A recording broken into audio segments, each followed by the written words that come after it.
Usually, I like to start by shouting out or ranting about all my adventures for the week. Right, do a little opening, make a little joke, get your attention. But this week, I got snowed in, and I hate snow. I don't care if you take a blowtorch to Frosty the Snowman's stupid face. 10 years ago, I got snowed in, and it was really bad. You got seawater crashing over a seawall, like ripping down homes. There were like fires on Main Street because power poles were exploding, power lines were going down. Snow up to my eyeballs, okay? As they say. You know,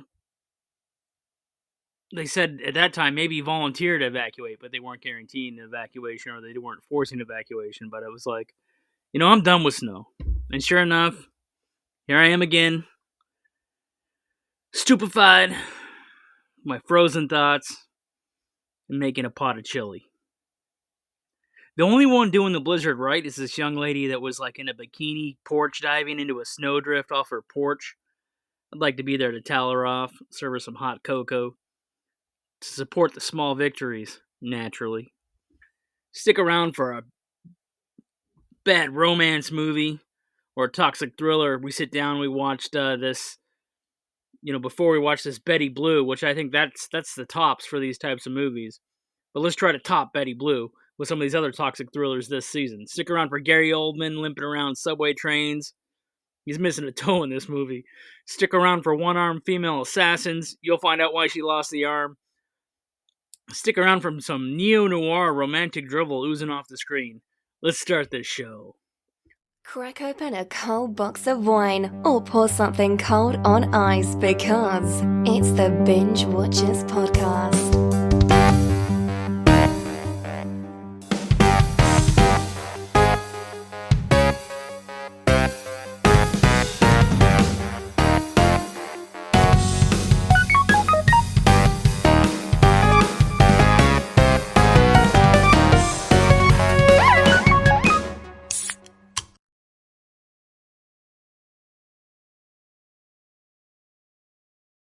Home view headlines. What's new in the world of TV, movies, streaming, and otherwise. Dragon Ball Super is getting a new season. It's called Galactic Patrol. It's the anime. It's ripped from the manga. I don't know if you know this. There was like a character named Maro who was the World Eater or whatever, and he's this goat-looking dude. And after Super took place and after Superhero, then like they went and did the Galactic Patrol arc in the comics, but they didn't come back and do it in the show. They moved on to Dama, which supposedly took place 10 years before the events of Super, which is weird. They did a sequel prequel thing happening with one of the seasons just so they could like canon in some of the Dragon Ball GT stuff. But now we're finally getting back to the straightforward main canon stuff with Dragon Ball Super. Am I nerding out a little bit? Do I like Dragon Ball? Obviously. So Dragon Ball Super Galactic Patrol, Vegeta and Goku, they're going to get signed up to be the intergalactic police officers, and they got to deal with this guy that gobbles up planets. All right, there you go. Tom Wilson, the other day we did a Back to the Future show. Tom Wilson, of course, plays friggin' Biff Tannen and his relatives in the other movies, right? And the alternate Biff Tannen and the alternate future, right? When they screw things up in part two. But anyway, Tom Wilson sat down in an interview on the Inside of Me podcast with Michael Rosenbaum, and he had said that he believes the true meaning of Back to the Future, true theme of the movie, is to stand up for yourself when it counts, based on the experiences of George McFly in the original movie. And he said that's why the sequels suffered, is they didn't have such a strong story in the other ones because they lost that theme or context. All right. The Brave and the Bold Batman movie is moving forward, but it's not the Brave and the Bold like the cartoon, which is like 1960s style Batman. Bader did a cartoon. It was really funny. It was kind of 66-esque Batman, more Adam West type stuff. This is the Brave and the Bold storyline involving the son of Batman, which is, Damon Wayne, which I don't know if you know this, but Ra's al Ghul had a daughter. It's like the offspring of Ra's al Ghul's daughter and Bruce Wayne. And he shows up in Gotham, and then Batman's like, well, there's a whole other side of the story, kid. Let me teach you how to be Batman. Anyway, it's pretty evolved in the comics. Damon Wayne shows up in some of the cartoon movies, including Son of Batman, all right? You can watch that on HBO until HBO rips all the DC cartoons off the world. I was reading something that they're just going to drop like 1,000 cartoons or whatever. All the animated movies they've been making for like 2 decades are just going to throw them in the trash. I don't know why. Save server space or something. That's one of these things these streamer networks are competing with, is how expensive it is to keep things online. Whatever. All right. That's why you have a physical backup, and then you have things online, and maybe we meet somewhere in between on live streams. I don't know. Temporary memory, not permanent memory. Who knows what the solution is? But dumping all the content from Cartoon Network and all the animated DC movies, I don't know. All right, we'll move on. So I don't sound too passionate about every headline. All right, Darkman is getting an official sequel. They already did a couple sequels, but it didn't have Liam Neeson. I don't know what's going on with this. Sam Raimi was talking about this. I wonder if it's going to be a direct sequel with Liam Neeson, or we're going to get a new Darkman. Is it more of a soft reboot? The script apparently has been around for some time. We'll see what happens. Speaking of being in the dead of winter or some snowbound chills, let me tell you what my three favorite like winter horror movies are. Wind Chill from 2007. That's like a road trip meets kind of like Freezer Burn. You got two college students, Emily Blunt, before she became like Miss Quiet Place, and Ashton Holmes, who you'll probably forget by the end of the credits, but whatever. They get stranded in their car during a snowstorm. Sounds boring, but it's not. It's got ghosts, isolation, some solid chills, kind of elevate this little gem. It's kind of like, if there was a shoestring budget for The Shining, it'd be like the cousin of The Shining, you know what I'm saying? It's a frozen highway, all right? It's good. Then I think my Last Winter from 2006, I don't know if you've seen this, is a drilling team in Alaska that get terrorized by Ron Perlman. No, just kidding. Ron Perlman's part of the team. It's kind of like an apocalyptic environmental horror movie. The vibe is kind of like The Thing meets like an environmental nightmare. It's an interesting movie. I remember liking it, trying to figure out what's going on. You definitely get Thing vibes from it, right? There's some creature stuff going on. That's called The Last Winter. And then literally, how about The Dead of Winter from 87? Mary Steenburgen plays forgotten. She's in this forgotten psychological thriller where she plays an actress. She gets invited to a mansion by a creepy director to do an audition, and then it gets worse from there. It's definitely Hitchcockian vibes. You got the snowy mansion aesthetic, of course, and you're kind of thrust into this whole thing in the middle of nowhere. There you go. Yeah, Dead of Winter 87. There's three choices for you to watch during this snow season or whatever the hell is going on. Last Winter, Dead of Winter, and Wind Chill. Take a look at those three. If you're horror movie fans, that's the point. And if you're freaking, freezing your ass off in a blizzard and you're like, I gotta watch something, here's a few choices for you. What's the movie of the week? A corrupt New York policeman falls under the spell of a seductive and ruthless member of a Moscow crime family in Romeo Is Bleeding. And he bleeds a lot, by the way. This feature film has a mob boss named Falcone. Batman Begins, you remember that they had a mob boss named Carmen Falcone? Well, Gary Oldman appears in both films. That's the connection. All right, just kidding. All right, but he's the cop. He's not the mob boss. Anyway, but the name Falcone is pretty popular in these mobster movies, right? Film, let's see. Lena Olin said in a magazine interview that she believed her character, Mona, did in fact love Gary Oldman's Jack, but during the climax of the film, told him the opposite to get a rise out of him, to get a reaction out of him. It's an interesting moment. You wonder if she actually does love him or if it's just part of the game she's playing. But, the actress thought it was true. There you go. She had to build up her motivation and action in the scene. There you go. Screenwriter Hilary Hankin, she did an interview with Entertainment Weekly in 94. She commented on the ending of the film by saying, Jack felt that by confessing his crimes, he would redeem himself. The thing is, life doesn't really care. It's a dark movie, folks. Anyway. All right. The film's title is taken from a Tom Waits song. And the end credits, they go ahead and give him a special thanks for letting them use the title. Lena Olin again performed her own stunts, dude, in this car scene, including crawling out from the back seat to the front, kicking out the windshield and crawling through it, rolling out of the car's hood, running down the street, all handcuffed and in heels, and she at one point kicks the heels off. It's a pretty immaculate scene.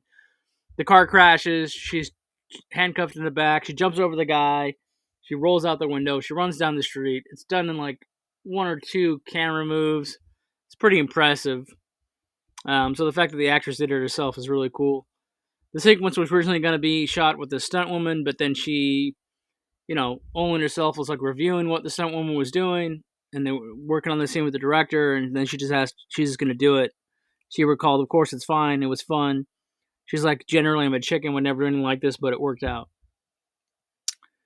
Gary Oldman broke a rib, or should we call him Sir Gary Oldman, because he's been like knighted for media or whatever in the UK, right? Sir Gary Oldman. He broke a rib after taking a fall during a fight sequence and landing on his elbow. So the stunts were pretty serious, and they were being done by the performers themselves. There you go. We'll be right back with our favorite bits from Romeo Is Bleeding right after these messages. What are tonight's messages? Well, we got the meat seed link. You can always get yourself a stack full a week of meat. You also earn by sharing. If you order through the link and then share the link, you'll get money back and discounts on the meat you order. Plus, you get a discount for signing up with my link at MeatSea. They beat ButcherBox and a Taster's Choice kind of thing for quality meat on demand boxes. There you go. That happened recently. What else is going on? Man, Olipop, you want to try that prebiotic, probiotic soda stuff? They got a really great Dr. Goodwin, I think, is their Dr. Pepper style flavor. They also got this root beer that's amazing. You can grab one of those boxes with our affiliate link. There you go. Drink some Olipop. Try that out. They're crushing it. It's pretty good stuff. I like the Ridge Rush, which is like a freaking highly caffeinated version of this probiotic stuff and good for you soda, but it's their version of like Mountain Dew, man. Do the do, right? All right, okay. All right, back to our favorite bits from the show already in progress. Favorite bits from Romeo Is Bleeding. All right. Dude, he got paid $65,000 to betray the cops or betray the feds. That's a high priced turncoat, right? I mean, that's and this movie's in the 90s, and he's getting paid $65,000 a pop in his little yellow envelopes that this cop picks up at the freaking airport terminal locker or wherever the locker's at. Oh, it's like maybe a PO box or something. But still, dude. So he's racked up like $500,000 in dirty money that he's hiding in his backyard. Man, all right, he's on the mob take, and that's what he gets. 65 a pop is pretty crazy. The movie gets hot and heavy like in the first 10 minutes, so she's definitely screwing with the guy, trying to get what she wants. But Mona comes off as like a dangerous animal. That's another one of my favorite bits. Like, we feel threatened by her throughout the entire movie. We're worried for the other characters in this movie. She seems super dangerous. They did a really good job. Her performance is amazing. Like, you're actually anxious. You're anxious watching the movie, and you're like terrified of her character. So there you go. Roy Scheider shows up as a mob boss saying great lines like, "You know right and wrong, but you just don't care." The crazy thing is like when they cut off the main character's toe at the funeral, like they pressure him to try to take out this. There's basically two sides here. It's like a mob war, right? Like one side and the other side, and the cops in between. He's playing both sides, but then they're like, he fails to do a task, and then they literally, after the funeral of like one of the cops who got killed earlier in one of the other setups or something like that, it's like they cut off his toe, dude. So it's kind of like we're starting to feel the mob threat is real in this movie, right? And the twists really throw us off. They're not predictable. Like, how a movie has twists. You're like, it's a crime movie. It's a relationship movie. We can predict this. It's going to go this way, sideways, double cross, triple cross, quadruple crossing. Nah, the twists keep on coming. You don't see them coming. They're not predictable. Anyway. Oh, spoiler alert. There's a crazy courtroom shooting scene. I won't say which character gets shot by which other character, but you get the impression every character is in danger in this movie. We got this patented, mystical, magical, better for you movie rating system. We think we're better than the tomatoes. What do? We do this thing called binge now, binge later, binge never. It works like this. You gotta watch it, get around to it. Don't ever watch this thing. You might as well be licking paint off a wall instead. You'd have more fun. You can't get the time back. That's binge never. Binge later again, get around to it, put it on the list, but you don't gotta rush out and see it. Binge now is get to it, gotta have it, gotta watch it immediately, watch it tonight, right after I'm talking to you, watch it, that kind of thing. Where does this one land? All right. I mean, this week's movie, it's solid, for gripping storyline and stellar performances. However, I still lean towards binge later.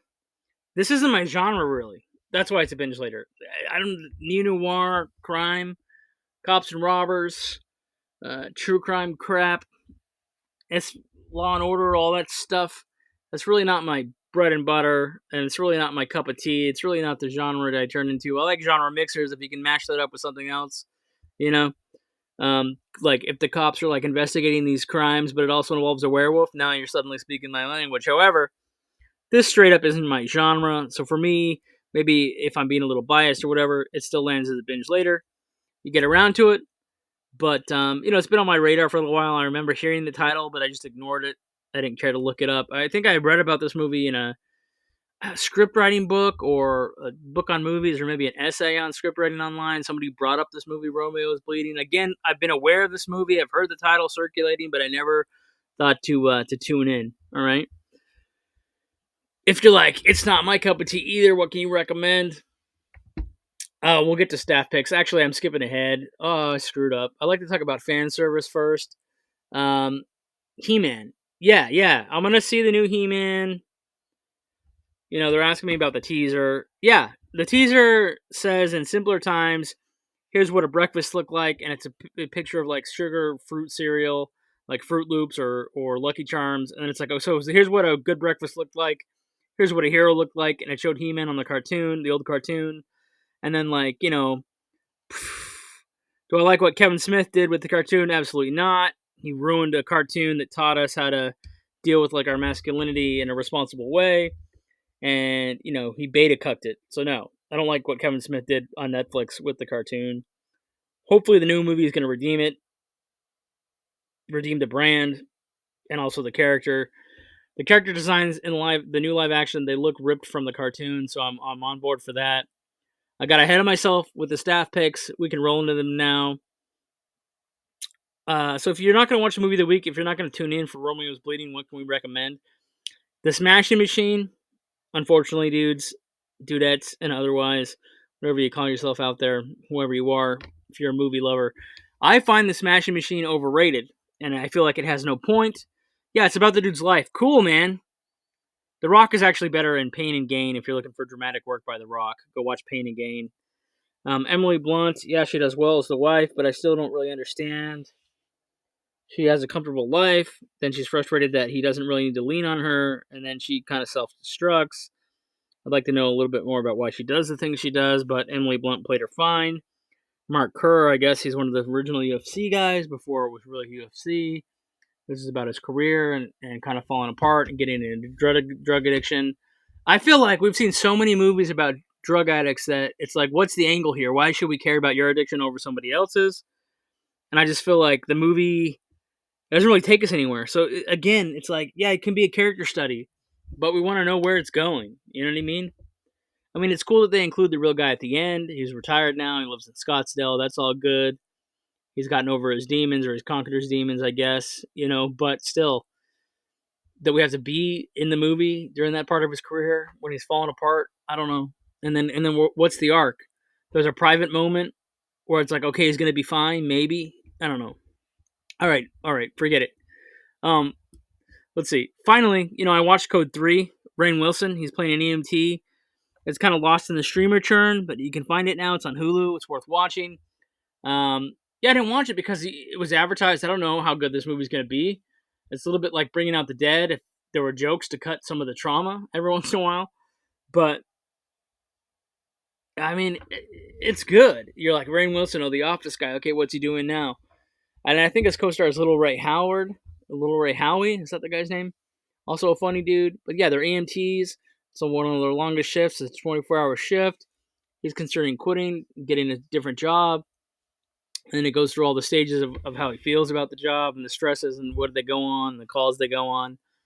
And they help each other get through it. And then again, like I said, every once in a while there's a joke just so you can handle the trauma that's going on. But it's a pretty good movie as it turns out. You wouldn't know that because there's a million things out there, and how would you know? Plus the advertising for it, it's like wishy-washy, kind of like it's a lukewarm thing. I saw him go on a bunch of podcasts to talk about like, hey, I'm in this new movie called Code 3. Here's what it's about. But of course, every time anybody interviews Rainn Wilson, they ask him about The Office. He's getting burnt out on that. He wants to talk about the new stuff. So he kind of rushes through the parts where they're talking about The Office, but also he's getting real dark about his answers. And I think he's just trying to stay fun in the moment because they keep asking him about the same things over and over again. But Code 3, all right, Hulu. And if you're going to watch The Smashing Machine, go for it. But it's not heavy on plot. It's more of a character sit around think piece. Yeah. So there you go. Those are staff picks for the week. You know what I like to say when we get around to this time? I would like to remind you about this song that came out in the 90s. It was called Closing Time. You know, basically the song alludes to the fact that, hey, it's closing time. And I like to say, you can't stay here. You don't have to go home, but you can't stay here. You can come back for more fun later. But this is all I really have to say for now. The jazz is just going to play you off with like piano tunes in the background or something. And I'm freezing my nuts off. I freaking hate winter. I hate this part of the country that has seasonal changes. Who cares? Balmy 70. I don't like humidity either. I like dry, like a dry heat, man, or average weather. Being buried under several feet of snow doesn't sound fun to me, man. So again, burn up Frosty's face. Watch Romeo is bleeding. Frosty is bleeding, right? Snowman is bleeding. There is a movie called Snowman. I think it's a CIA movie. It has nothing to do with freaking snowmen in the snow. But there you go. The plows are out. I'm sure hot cocoa sales are through the roof right now. I'm sure there's a I'm sure there's a seasonal coffee for there must be, right? There must be some kind of Starbucks Blizzard coffee of the week.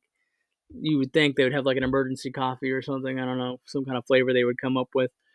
Walmart was a shit show. Let me tell you that, man. Going to Walmart to get some basic necessities. They hadn't plowed the parking lot, but see those ravenous zombie Walmart shoppers going nuts. Then I ran into a guy. I'm freaking looking for energy drinks. I'm in the C4 Red Bull aisle, and this guy's like, "Hey, you look a little bit like Elvis. You look a little bit like Elvis there." Oh yeah, Elvis towards the end. That's what I get that all the time.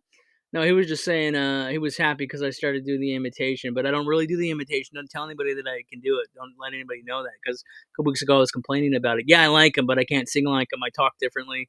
Again, I think it's just because of the mutton chops. I don't know, the dark hair, maybe. Maybe our noses are similar. There's no comparison, and I don't compare. I mean, people say it, bring it up to me. Again, I was just there to buy an energy drink, and that happened. Made the guy's day though. He's probably having a bad day. Probably hates the blizzard too. Fucking frozen. He was sitting there, maybe glued to the water bottles, just kind of like sitting on top of the 24 packs. And yeah, he was jazzed up. He was pumped up. Here's a guy that looks like Elvis, and he do a little Elvis joke for him. Probably made his whole fucking week. There you go. Celebrate that. Help this dude out randomly. I'm in a bad mood. I wasn't even gonna do this show because I just fucking hate winter. I fucking hate it, man. It's fucking awful. And the snow, I don't know. I'm sure the city sells the snow. Don't you think so? Don't you think they sell the water? They must, right? Pack that shit up in a truck, drag it off somewhere. Just or are they dumping it back in the ocean? That seems like a waste of money.